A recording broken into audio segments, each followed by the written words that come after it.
আমি যদি চলি তাহলে থামি না, আর যদি থামি তাহলে আমার হাত থামে না।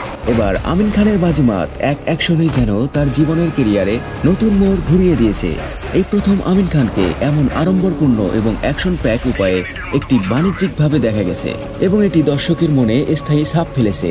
ওয়ালটনের কমিটমেন্ট কেউ থামাতে পারবে না শিরোনামের বিজ্ঞাপনটিতে আমিন খানকে একজন অ্যাকশন হিরো হিসেবে দেখানো হয়েছে।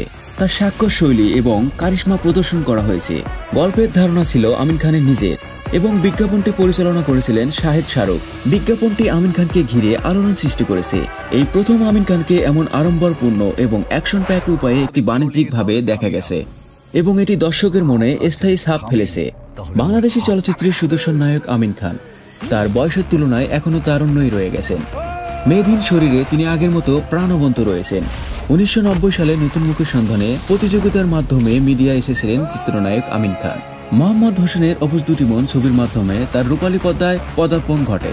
তবে চিত্রনায়ক আমিন খান প্রথম ছবিতেই তিনি সবাইকে বাজিমাত করে দিয়েছিলেন। দর্শকরা তাকে মনে প্রাণে গ্রহণ করেছিলেন। 90 দশকের মাঝামাঝিতে রোমান্টিক নায়ক হিসেবে সালমান শাহ, ওমর সানির পাশাপাশি আমিন খানও নিজেকে চেনাতে সক্ষম হন।